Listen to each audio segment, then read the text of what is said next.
Hey guys, this is my fourth time trying to film this recap video, and I'm trying to cut down the time. I really am, but I just ramble on. I just be having so much stuff to say and get off my chest that the video ends up being very long. The first one I took was about 8 minutes, and then the second one I took, I was talking for over 10 minutes, but the whole time my camera wasn't even recording it. The third take was 9 minutes, and now I don't know how long this take is gonna be. So I'm just gonna go, and I really don't feel like taping this anymore after this, man. I really don't. But I really shouldn't have a smile on my face, but because the Packers lost. But you know what? It is what it is, man. Playing two tough teams on the road back-to-back weeks is tough. All right.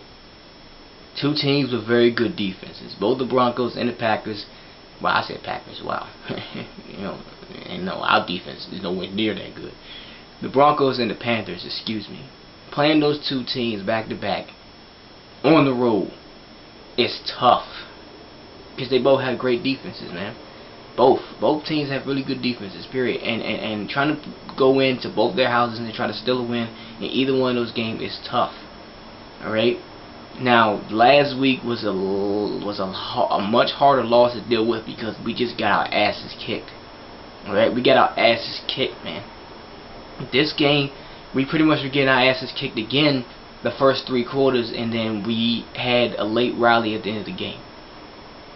So, first quarter, it was pretty much looking the same way. Cam Newton and the Panthers offense got off to a really quick start. They ran all the way down the field and was just pretty much doing whatever they wanted. Even Cam Newton was smiling. And you're on Twitter, you'll see what I'm talking about. Cam Newton was literally smiling at us, man. Smiling, laughing at us, whatever you want to call it. That he just could not believe how easy it was to move the ball on that first drive. But they only came away with a field goal. We come out again on our second drive, I believe, and we went all the way down the field and got a touchdown. So maybe you're looking like, maybe the offense has finally come back to life, right? And then we proceed to do nothing on offense for the rest of the for the rest of the first half. And I was so disappointed, man. You wanted to believe that this offense was coming back to life, and then we got shut down again by the Panthers for the rest of the first half.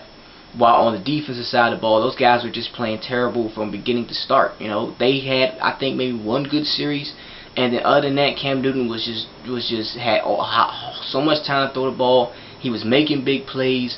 I think they had about at least 2 or 3 completions over 50 yards in this game, man.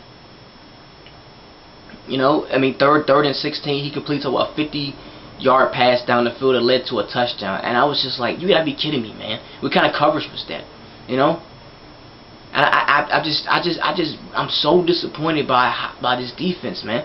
It's not, at this point, there really is no reason to be trashing them because it's just like it's evolved into a complete disappointment. That we had these same guys from most of them, for the same guys who've been playing with each other for quite some time now, and they still cannot get themselves together to be at least a consistent defense, even to at least an average to maybe above average defense, man. We thought that maybe they were heading that direction in the first few games of the season, and now they just completely crashed down to earth, man. Completely come crashing down to earth. The run defense still isn't that good. The passing defense has been terrible these last 2 weeks. Well, excuse me, not last 2 weeks. The last 3 games. We gave up 500 yards back-to-back to Broncos and the Chargers. And in this game, it could have been worse if Cam Newton was Peyton Manning or Phillip Rivers. We're lucky enough that Cam Newton was missing a lot of passes. Cam Newton completed, I think, only about 14 passes the entire game. We're lucky enough that he missed a lot of passes that could have went for touchdowns. At least 2 passes that he overthrew or just threw the ball wrong, just threw the ball badly, could have went for touchdowns. At least 2 of them. So we're lucky enough that Cam Newton has been inconsistent with his passing, or it would have been worse. But the Panthers probably would have scored over 40+ points. If that was Phillip Rivers or Peyton Manning, who the last 2 quarterbacks we've seen. It would have been worse. They would have made those throws. So we're just lucky that he didn't, make those completions, and we held the Panthers to a couple of field goals. And I just feel like when we came out in the second half and we scored that quick touchdown, I really wanted us to capitalize off that again, and we still didn't. You know, we just we had energy for those 2 touchdowns at random points in the game, and then for the rest of the game, you know, just being completely ice cold. You know, we score, we come out second half, get a quick touchdown. You thinking that, okay, they score 2 more times, we can take the lead, and you know, the Packers don't score again until like 8 minutes left in the 4th. And that quick score of the 3rd quarter was right at the beginning of the 3rd quarter. It was still 14 minutes on the clock when we scored real quickly. So you think you think that maybe we'll have the time, and we had the time. We just couldn't do it. We couldn't get it done, man. We couldn't get it done. And I'm frustrated, man. I'm very frustrated. I'm not as frustrated as I was last week, obviously, because that was just a beatdown. But this game, they tried, but it just wasn't enough. The rally just came just too little, too late. You know, 8 minutes left in the 4th. We should have been already been close, much more closer than we was. So we gotta thank God for Aaron Rodgers that is our quarterback, or any other quarterback would have got even killed behind that line. Our offensive line is struggling so badly, guys. It's not even funny. Alright, they're really struggling right now. They showed the stats. The first 5 games of the year, we gave up 8 sacks total in the first 5 games. These last 2 games, we gave up 11. They are not doing a good job protecting Aaron at all. And if they would have protected Aaron and on that last play, that game would have went to overtime, possibly, if we would have got the 2-point conversion. Randall Cobb was wide open. Good play call, and the protection just broke down, man. And you know, and you saw Aaron was so disappointed with that. He was frustrated. I was frustrated. Every Packers fan was frustrated.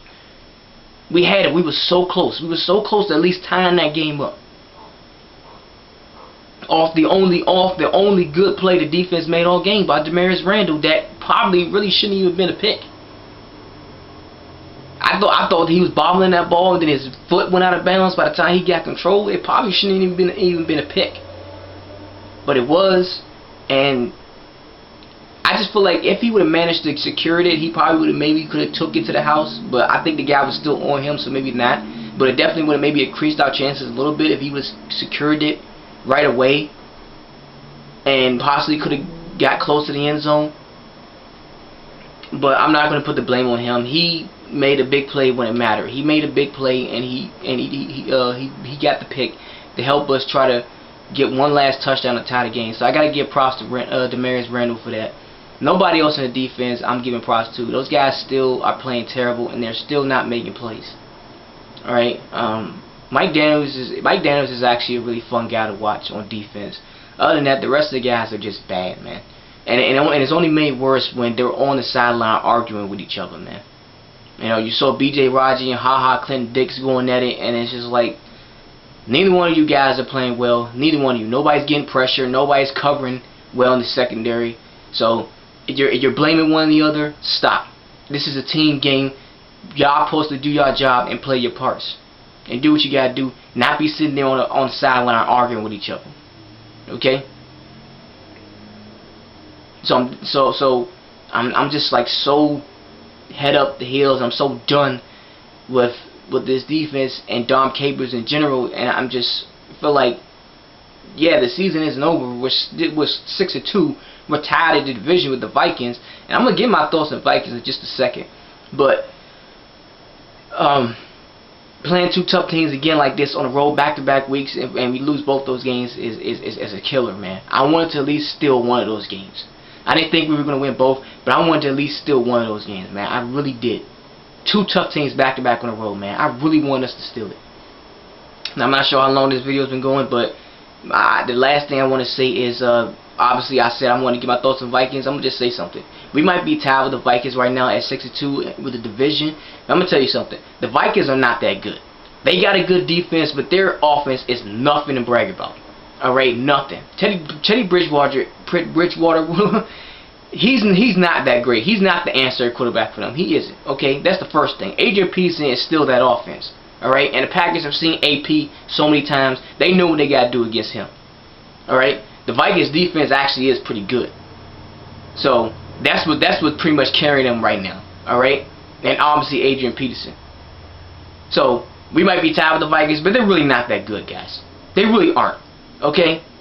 Call me when they beat a team that's over 500. All right, these teams they've been beating have all been teams with losing records. Okay, while we had to go on the road and play 2 tough teams in the Broncos and the Panthers back to back. That's what led to this division being tied right now. So if anybody's out there who wants to jump on the Vikings bandwagon, jump off of it, because they're not that good. They beating teams with losing records. Call me when they beat a team with a winning record, okay? And we got to play them in 2 weeks, so we'll see who deserves to be on top of this division, man. We'll see. Until then, fuck the Vikings. They can be 6-2 all they want right now. The hell if they're going to win this division, because right now they just play nothing but scrubs, period. So I just wanted to put that out there real quick, alright? So fuck the Vikings, alright? Yeah, next week, who we got to play? I think the Lions, I believe. Let's get the win. Let's get back on top. Let's get back to our winning ways, man. We dropped 2 games. It sucks. I really wish we could have stole the game, but it is what it is. Let's clean up this mess, man. Go Pack, go. I'm out. Peace.